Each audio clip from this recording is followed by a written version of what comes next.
Most ant colonies collapse quietly. They don't go out with a dramatic battle. They die from simple things. Stale air, mold, dehydration, or just neglect. This colony has reached that point. Their world has shrunk to a filthy plastic tub and dying test tubes. Every hour they stay in here, their chances of survival drops. This species is Iridomyrmex. It's found across Australia and parts of Asia. In the wild, they dominate open forests and scrubland, expanding faster than almost any genus of ant. They can build super colonies that stretch over kilometers, linked by endless foraging trails. Yet despite their power, they're fragile in captivity. If the humidity is wrong, they struggle. If the hygiene drops, they collapse. And once mold takes hold, brood death spreads fast. Right now, their test tubes are lined with mold spores, which are deadly to ant larvae. It's also blocking their last water supply, causing the brood to shrink and workers to dehydrate.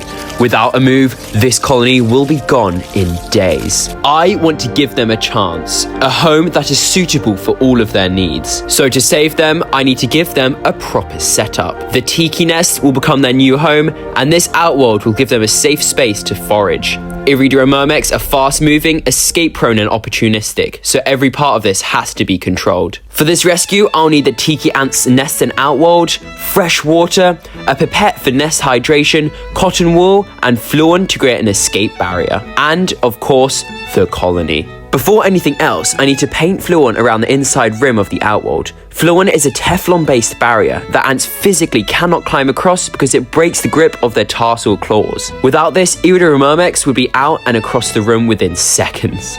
Next, I screw on the TikiNest to the outworld. This is the ants' home, where they'll do general activities and store the brood. The hydration system will create a stable humidity gradient that keeps brood alive. In a healthy nest, ants choose their own climate. They move eggs to a warm spot and larvae to humid ones. The nest should give them that choice. Using a pipette, I hydrate the nest. Water seeps into the hydration area and spreads throughout the porous plaster in a controlled amount.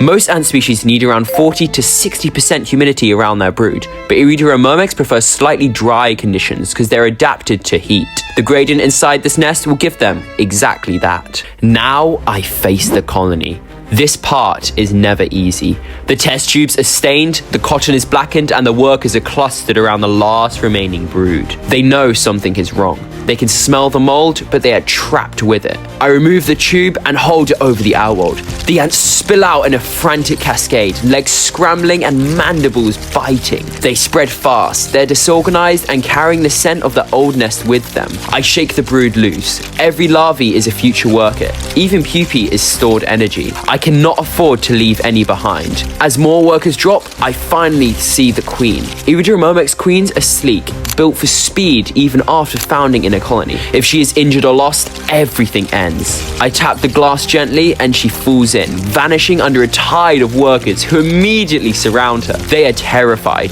but they're together. At first, there is nothing but motion. Workers sprint in circles following no path. But ants are never truly lost.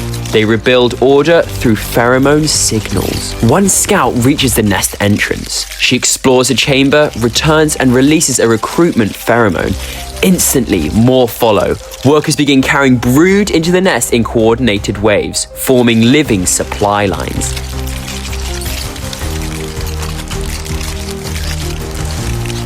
The queen waits outside until she senses stability. When she finally enters the nest, it's not random.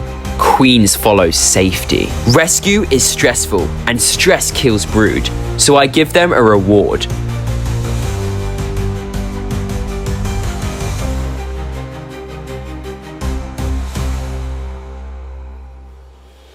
Sugar restores lost energy and reduces aggression inside the colony. Workers gather around the droplet, feeding in silence. Although ants don't show emotion, they do show behavior, and this behavior says one thing: they like this new food. Before, this colony was hours from collapse. Now, it finally has a future inside the TikiNest. Iridomyrmex do not surrender easily, and after surviving this, they will be stronger. However, this is not the end of their story. Subscribe to see how this colony grows and expands in their new home. Thank you for watching.